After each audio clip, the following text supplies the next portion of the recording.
안녕하세요. 10월 7일 금요일 아침입니다. 말씀과 함께 새롭게 오는 소망의 아침을 시작하겠습니다. 프랜시스 가드너 헌터는 하나님이 어떤 방법으로 일하실지 알지 못해도 그분이 분명히 일하고 계심을 믿어야만 한다라고 이야기합니다. 욥기 37장 1절로 13절까지 말씀을 본문으로 와요. 자연계시의 한계, 거창하지만 소용없는 권면이라고 하는 주제로 함께 은혜를 나누기를 원합니다. 엘리후는 악인들에 대한 하나님의 심판 도구로서 번개와 천둥에 대해 언급합니다. 죄인이 아닌 엘리후도 천둥과 번개의 심장이 떨리고 놀랐습니다. 만약 죄인이 들었다면 그에겐 공포로 다가왔을 것입니다. 엘리후는 번개와 천둥을 하나님의 경고로 묘사합니다. 천둥과 번개인 자연현상을 통해서도 말씀하시는 하나님의 음성을 잘 듣고 깨달아야 한다는 것이죠. 욥도 하나님의 가르침과 징계의 수단인 번개와 천둥을 통해 하나님의 음성을 듣고 순종하며 자신을 돌아봐야 한다는 말입니다.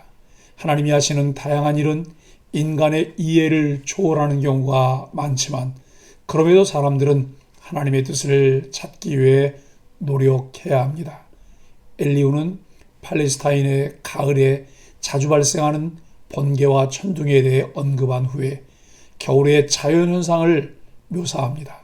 하나님은 우기에 해당하는 겨울에 비를 주시는 분입니다.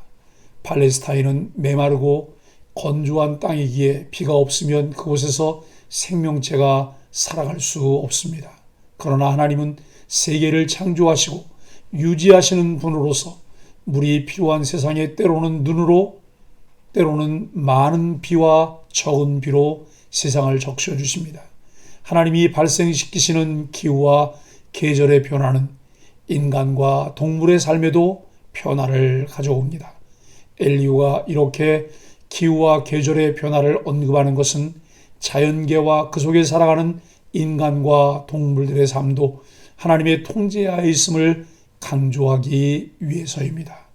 자연에서 발생하는 모든 현상은 실로 놀라운 일입니다. 하나님의 통치와 주권이 미치지 않는 영역과 시간은 존재하지 않습니다. 욥도 하나님이 자연을 통제하시는 모습을 보며 하나님이 이 땅에 깊숙이 개입하심으로 정의와 공의를 이루시는 분임을 깨달아야 합니다. 하나님이 하시는 일을 잘 알지 못하면서 변명과 비난을 일삼아서는 안 된다는 것이 엘리후의 주장입니다. 엘리후는 조언을 이어갑니다. 자기 주장의 근거를 강화하기 위해 자연현상을 예로 들어 설명하고 있습니다. 그런데 그의 주장은 모순되어 보입니다.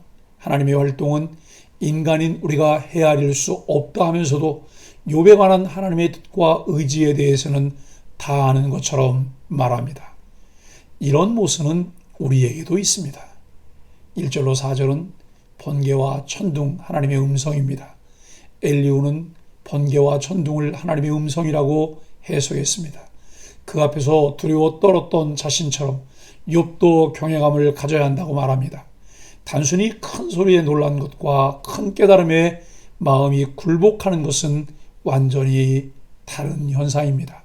엘리후는 전자의 경우를 경험했지만 욥에게 요청한 행동은 후자인 듯합니다. 하나님의 뜻을 명확히 알지 못할 때 우리는 다른 사람에게 불분명한 조언을 할 수밖에 없습니다. 하나님의 음성을 듣지 못했으면서도 상대에게는 들으라고 말하는 것은 어불성설입니다. 5절로 13절은 겨울 날씨가 알려주는 것입니다. 엘리후는 눈과 비를 내려주시는 하나님의 섭리에 대해 말합니다. 앞서 언급한 천둥과 번개는 팔레스타인 지역에서 가을에 자주 나타나는 현상이고 눈과 비는 우기인 겨울에 나타나는 현상입니다. 엘리후는 하나님이 이 땅의 물, 즉 생명을 주관하신다고 말함으로써 욥이 회개하여 자신의 생명을 하나님께 의탁하길 권하고 있습니다. 그런데 하나님의 권능이 무한하고 사람이 그것을 다 헤아릴 수 없다는 사실을 욥도 모르지는 않습니다. 고난의 원인을 알 수 없어 괴로워하는 친구에게 엘리후는 너무나 거시적인 주제로 접근한 듯 합니다. 거창한 것보다는 소소한 경우에 합당한 말 한마디가 위로에 적합합니다. 엘리후는 날씨 변화에 따라 사람과 동물들이 보이는 행동을 묘사합니다. 그가 모든 사람의 손에 표를 주어라는 7절은 히브리어 지역상 그가 모든 사람의 손을 봉인하신다라고 하는 뜻입니다. 즉 겨울에는 일하기에 적합하지 않기에 사람들이 손을 놓고 싶다는 뜻입니다. 동물들도 추위를 피해 땅속으로 들어갑니다. 하나님이 주관하시는 기후에 따라 모든 피조물의 생활에도 변화가 생기는 현상을 엘리후는 설명하고 있습니다. 우리가 일반 계시를 통해 하나님의 존재를 느낄 수 있는 것은 사실입니다. 하지만 거기서 해답을 찾기엔 우리가 경험하는 일들이 너무나 구체적이고 실제적입니다. 자연 계시를 통해 창조주의 존재를 알 수 있습니다. 그러나 그가 누구인지, 어떤 분이신지, 어떤 일을 하셨는지를 잘 알 수 없습니다. 자연 계시도 하나님을 알게 하는 계시의 한 방법이지만 자연 계시에는 한계가 있습니다. 하나님을 바르게 알게 하기 위해 여러 가지 방법인 꿈과 환상으로 이적들을 통해 선지자들을 통해 그리고 하나님께서 직접 나타나심으로 계시하셨으나 그것은 특별 계시인 66권 성경이 오기까지입니다. 이제 우리는 우리의 손안에 있는 특별 계시인 성경을 통해 하나님이 누구신지 어떤 일을 하셨는지를 구체적으로 알 수 있는 은혜를 누리고 있습니다. 그래서 우리는 하나님의 특별 계시인 성경 말씀을 읽고 듣고 묵상하며 그것을 지켜 행할 수 있는 사람이 되어야 복된 자입니다. 폭풍우와 추위, 얼음이 오는 현상까지 엘리후는 묘사하고 있습니다. 이렇게 큰 일을 일으키는 것은 단지 그분의 입김이라고 말합니다. 이러한 큰 규모의 자연 현상과 입김이라고 하는 작은 행동을 대조하여 엘리후는 하나님의 권능을 강조하고 있습니다. 하나님의 전지전능하심에 대해 이토록 자세하게 묘사하고 자기 믿음을 드러내 보일 정도라면 힘들어하는 친구를 그저 하나님의 손에 맡기면 되었을 일입니다. 우리는 이런 상황에서 장황하게 말하지 말고 친구를 위해 그저 기도합시다. 엘리후는 하나님이 징계나 긍휼을 나타내기 위해 자연을 통해 말씀하신다고 합니다. 결국 욥이 받은 징계도 하나님의 주권 아래에 있다는 다 아는 결론입니다. 하나님이 허락하신 고난이니 하나님이 책임지실 일입니다. 곁에 있는 사람들은 무심한 말, 모진 말로 상처 줄 필요 없습니다. 하나님을 빙자해 이런 식의 조언을 하지 말아야 합니다.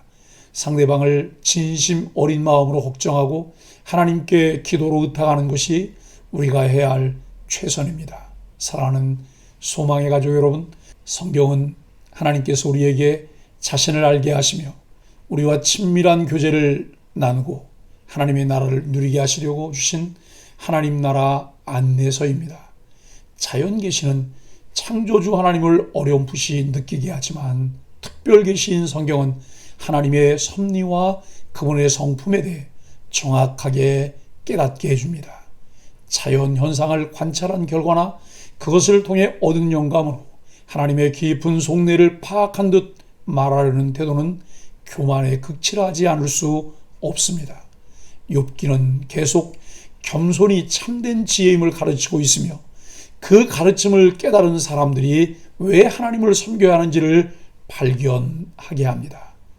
우리 안에 내주하시는 성령님께서 우리를 진리 가운데로 인도하시며 꾸준히 말씀 묵상에 참여하도록 도와주시길 기도하며 성령님 인도하시는 대로 순종하며 따라가는 소망의 가족들이 되기를 예수 그리스도의 이름으로 간절히 축복합니다. 함께 기도하겠습니다. 이 아름다운 가을에 자연 만물을 바라보며 창조주 하나님의 위대한 솜씨를 깨닫게 하여 주옵소서. 특별 계시인 성경을 통해 하나님의 섭리와 그분의 성품을 잘 알아가며 더 친밀한 교제를 하게 하여 주옵소서. 부족과 연약함을 인정하며 진리의 성령께서 우리를 인도해 주심으로 날마다 깨닫게 하여 주옵소서. 예수님의 이름으로 간절히 기도합니다. 아멘.